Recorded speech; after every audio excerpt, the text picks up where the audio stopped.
Last week, we talked about the worst Elden Ring boss from each of the game's regions, and this week, because you guys really enjoyed that last video, we're talking about the best. Let's get rid of all those nobody field and catacomb bosses, we've got legends to talk about. Let's not waste any time and jump right in. Starting with Limgrave, I don't think it comes as a surprise that we're talking about our first shard bearer, as heading to Stormveil Castle we have Godrick the Grafted, the man who demands we kneel before him despite getting outmogged by the rest of the boss roster. His moveset is diverse, with long sweeping strikes thanks to his grafted limbs, alongside the ability to roll around the arena with a mobility he totally shouldn't have if physics were real. He can summon wind gusts to strike you down, and like many of the stronger shard bearers, he can slam the ground to create AoEs you need to avoid. Perhaps most famously is his phase transition that sees him fist a dragon so he can add the power of flame to his moveset, a room-wide flamethrower that sees him slowly approaching the player with wide reach, a side sweep flamethrower that you have to run around the boss to avoid, and if you've ever been grabbed by Godrick, you know how metal it is to have him sweep you up and blast you with flames before tossing you aside. I love how fair Godrick's moveset is. There are some attacks that catch me out like the quick frames on the tornadoes, but ultimately he is way more manageable than Margit, who was my second choice. Godrick is the right level of challenge to where you feel great overcoming him, but you don't struggle to the point where you don't feel your own progress, and that really makes him work for me. Moving over to Liurnia of the Lakes, let's add another tally to the shard bearers as we zoom into Raya Lucaria to hang out with Rennala, Queen of the Full Moon. Hush, little Culver, Mommy's busy cradling her amber eggy. The first phase is a formality at this point, but I still find the imagery of the creepy children at your leg, followed by the flinging of books and the falling of chandeliers, to be some of the funniest attacks in any FromSoft game. Rennala truly earns her title as the best of Liurnia from her second phase though, where Ranni conjures a variant of her mother who actually loves her daughter. Her dying message is literally just the Rennala clone hyping up Ranni, which is so funny when you realize that Ranni was the one who programmed Rennala GPT to say that.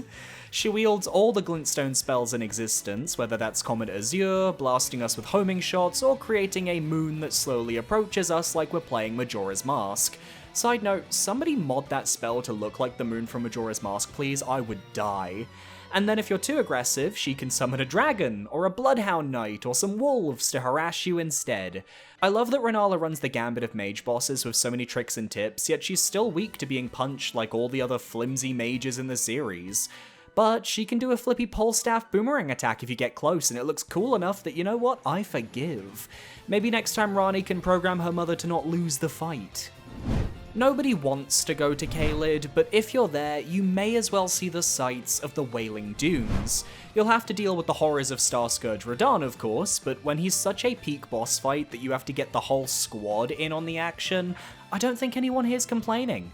Radahn rides atop his powerful steed Leonard while wielding his two different greatswords. He'll fire at you with his greatbow from afar with an Eldritch-style arrow rain that follows you throughout the arena, and midway into the fight he begins using gravity magic to pull you in and enhance his slams. My footage has me playing solo, but with other summons, you can split the aggro and make life a lot easier as a result. It won't save you from his Meteor, which I still haven't figured out the dodge timing for, I won't lie, I just drank the crystal tear that lets me survive a hit and then prayed. Funnily enough though, his most dangerous attack for me were the gravity chunks he summons in the second half. They hit extremely hard if you don't know how to dodge them, and were the subject of me getting two-shot while off torrent. If you get on torrent, you can speed past them and avoid the attack. This makes sense though. He's powerful because the plot demands it. They've held festivals that failed to slay the beast, and having a boss that goes down super easily wouldn't hit the same with the lore we've been given.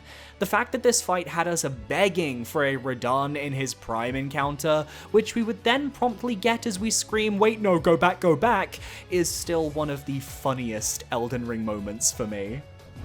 So can someone explain to me why we're in Dragon Barrow, but my favourite boss from this region is in the Divine Tower of Caelid? It's rigged, guys, open the schools. But I can't not talk about my bestie, the Godskin Apostle and his stretchy limbs. I've gone on record explaining that this is my favourite variant of his fight because it's where he's by far the strongest, whether he's windmilling my face like a lawnmower or summoning black flame projectiles to keep me moving into his line of sight. I just find the Apostle so fascinating.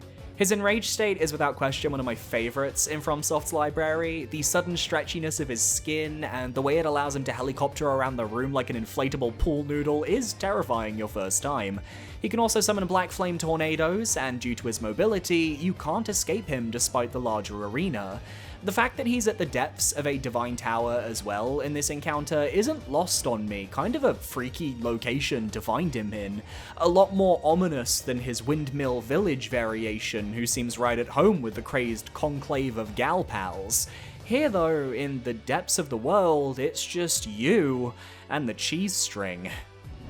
On the northwest of the map, we have the Volcano Manor in Mount Gelmir, and within sits the craziest motherfucker on this entire continent.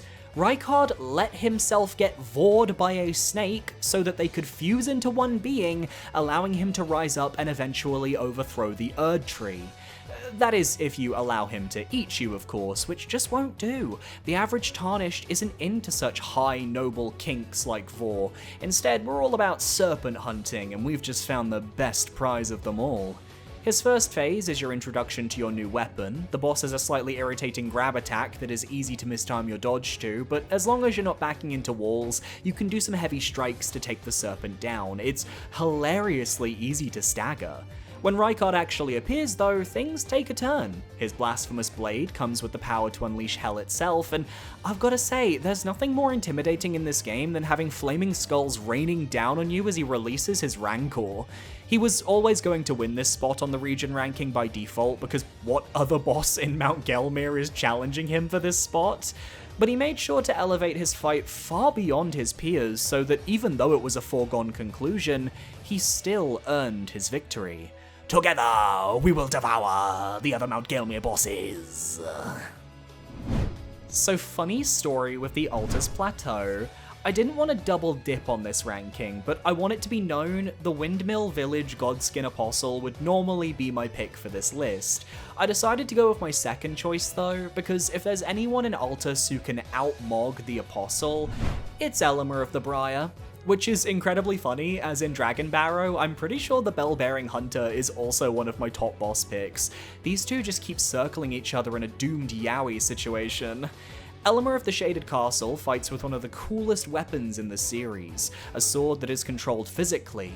Yeah, that's a mistake. Every sword is controlled physically, Billy. Jesus, let's do that one again.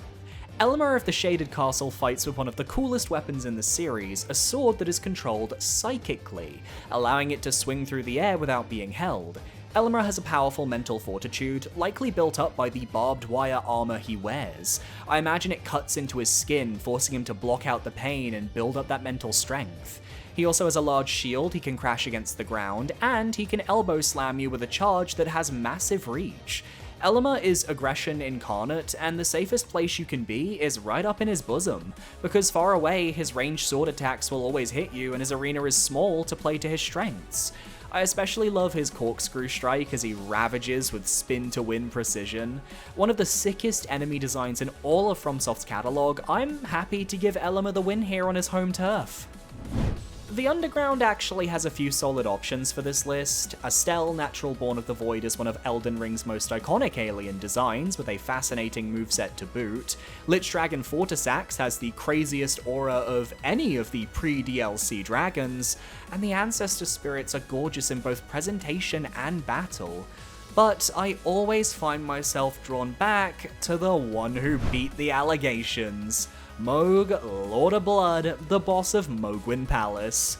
Quite simply, I love a super boss who is genuinely hard to find and even harder to kill, and a boss who dares to drain your health mid-fight while re-healing into his enraged state is so damn powerful. It's reminiscent of older Final Fantasy games where certain bosses would use status effects you just couldn't prepare for without experiencing the fight once. For example, Yunalesca from Final Fantasy X and her zombie status. But you can use a hidden crystal tier obtained from an encounter with Eleonora in Altus Plateau to protect from Nihil, and instead, you die to everything else.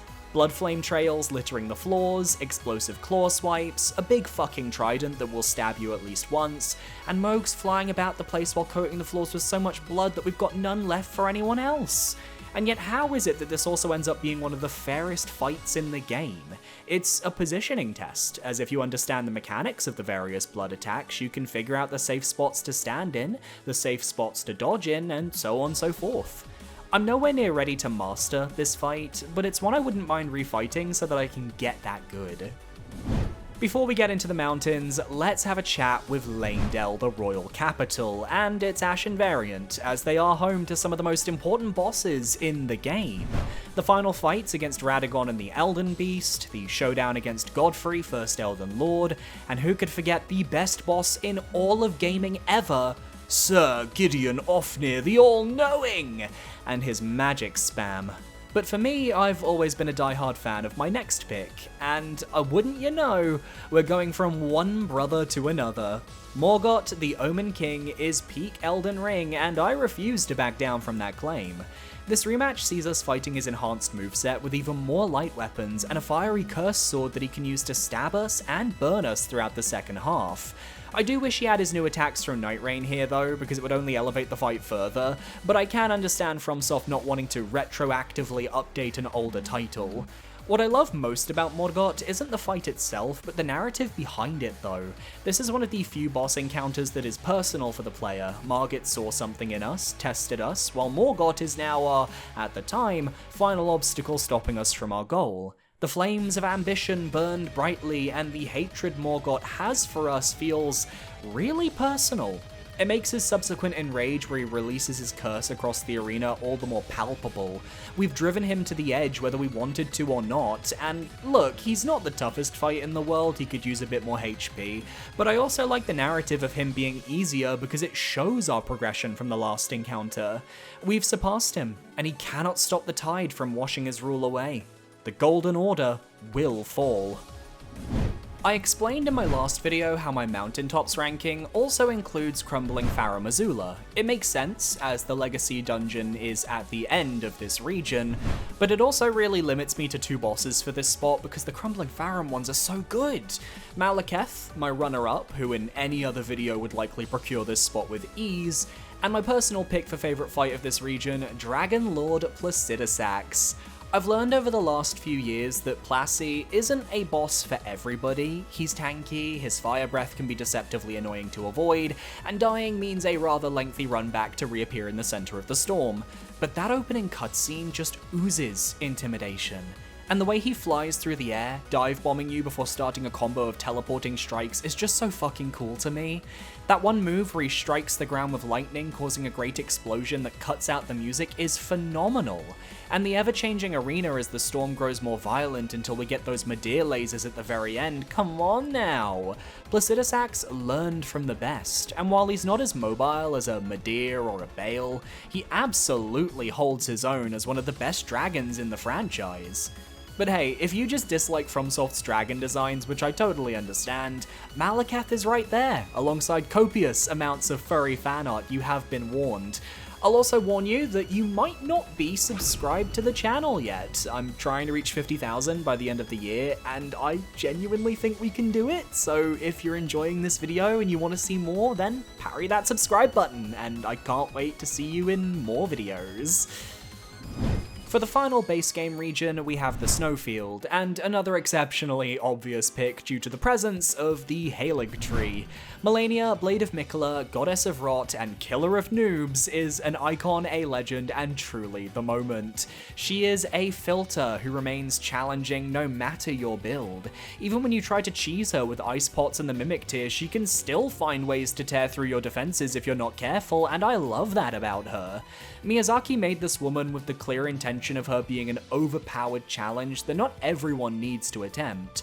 A super boss in the purest sense of the word, and while I do find her difficulty a tad bit overtuned for my tastes, I've talked about this a lot on the channel, I think blocking shouldn't proc lifesteal, I think the fight would be perfect if that was changed, there's no doubt in my mind that Malenia deserves this ranking. Waterfowl Dance was so controversially iconic that it's still talked about to this day.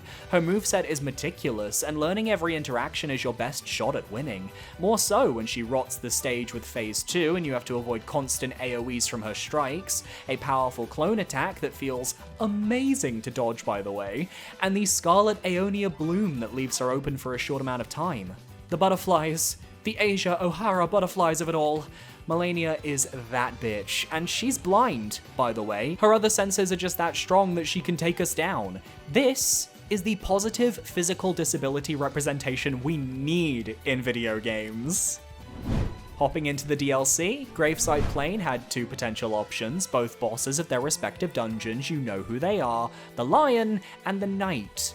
But ultimately, I just love a diva who can swordplay while casting spells. Rolana has combos upon combos which she will use to cut you into Swiss cheese, and if that doesn't work, she'll just Glintblade Phalanx you instead. I love the way she intersperses her magic into her combos, combining fast-hitting dual-blade attacks with giant Karian sword slices. Or her trademark Enrage State magic, where she cosplays as Pontiff Sullivan with astral arcs and fiery explosions, complete with her Twin Moon attack that you have to jump over to avoid. It's so rare to have a magic wielder who is also a physical attacker, so to have them do both and effectively create the ultimate life form is insane. I'm still pissed that she didn't get a cutscene. She deserved way more recognition given she's the sister of a vital character from the base game. Without her, Carcelensis would have been no more than a slightly lengthier footnote in the DLC, and it's crazy that you can skip her entirely by getting to Shadow Altus through the back paths. Why would anyone do this? Speaking of Shadow Altus, as it includes the Shadow Keep, well, I adore the Shadow Tree avatar and it deserves an honourable mention, but there's nobody stopping Messmer the Impaler from taking this spot. The man deservedly got all the attention pre-release because FromSoft knew they were cooking with this fight. The snakes surrounding him like extra limbs are a perfect design choice to complement his skinny twink-ass body. His various spear attacks that feel ripped out of a special attack from Dynasty Warriors are terrifying, yet his moveset has so many openings once you've experienced it enough. From the opening Fire Blast to his projectile throw to figuring out the endings of his combos, Messmer's just awesome. Amazing music to boot, might I add, but his second phase truly elevates him to stardom, abandoning the calculated spear strikes for something more primal. Giant snakes that slam across the arena trying to eat you up like a cherry bakewell in a British bakery. I love the attack where he just corkscrews across the arena, ensuring you don't get a moment of peace, and the whole time, the story of the fight is oozing as you realize his gradual hatred for a mother that he adored, whose ideals she kept betraying. When he curses Marika at the end, that's personal. Almost as personal as my twin blade in his stomach, ayo! As we move beyond the Shadowkeep, this is my official opportunity to right a wrong. In my original Shadow of the Erdtree boss ranking, there was one boss who got ranked way too low because I just had a bad experience with his fight. I was feeling pressured to beat the DLC for the channel, and that led to a less enjoyable experience. Side note, by the way, always play these games at your own pace. I have a wonderful audience who is happy to wait an extra week or two if it means I can have a healthier relationship with these games. But it is funny that it's Midra, Lord of Frenzied Flame, that sparked this discussion. The most toxic creature in the entire lands between who wants to watch the world burn would be the one to cause me stress IRL. Midra is a Dark Souls 3 boss transplanted into Elden Ring, and that is the biggest compliment I can give him. All of his moves are reactable, fair, telegraphed, and the fight's madness build-up is perfectly designed. If you play well, you can avoid the status completely. I love his face slam mid-transition, or the way he whirls around the arena like an alien creature. His grab attack is one of the sickest in the series, and, well, honestly, it made me want an ibuprofen. And overall, the theming, the music, the design, it all comes together to create one of FromSoft's most horror-focused bosses that isn't from Bloodborne. He is a top 3 boss in the DLC, not a top 9, and I'm glad I finally came around on him. And ending off in the southern half of the DLC, all those extra optional areas, and yet, given I talked about Dragon Lord Placidusax earlier in the video, I think it's only fitting I also discuss his biggest hater. Baal the Dread is a special type of boss, one who only comes around once in a blue moon. A metal as fuck design for a creature too angry to die, who despite missing limbs will still ensure you're matching him by fight's end. That means he's gonna cut off your limbs. He can use his rage to create spectral wings to fly through the air, carpet bombing you with fireballs, and eventually he gets lasers too. I really love when he does his tail swipe though, it looks so goofy compared to the rest of his kit. But Bale is also a product of his environment. The Jagged Peak is one of the most atmospheric areas in the game, stormy and desolate. The Dragon Priestess and Egon both had choice words to say about Bale and his tyranny, and Egon especially lets him have it when you summon him for battle. The library is open and the dolls have a hail of harpoons. Aside from a single issue involving Bale's fire breath not always reacting correctly to the arena's geometry, causing it to stray off course weirdly, I don't have a bad thing to say about the Dreadworm. He captivated me in a way where I knew I had to beat him solo, New Game Plus, do or die. And while I have no clue where that specific footage went, I know that somewhere out there, Bale is currently aura farming on some poor schmuck who's just faced him for the first time. And that makes me a very happy Billy. Next time though, how about I revisit the catacombs of Elden Ring and rank them? Sound good? Let me know if that sounds good or not in the comments below, and have a good one, guys. Adios.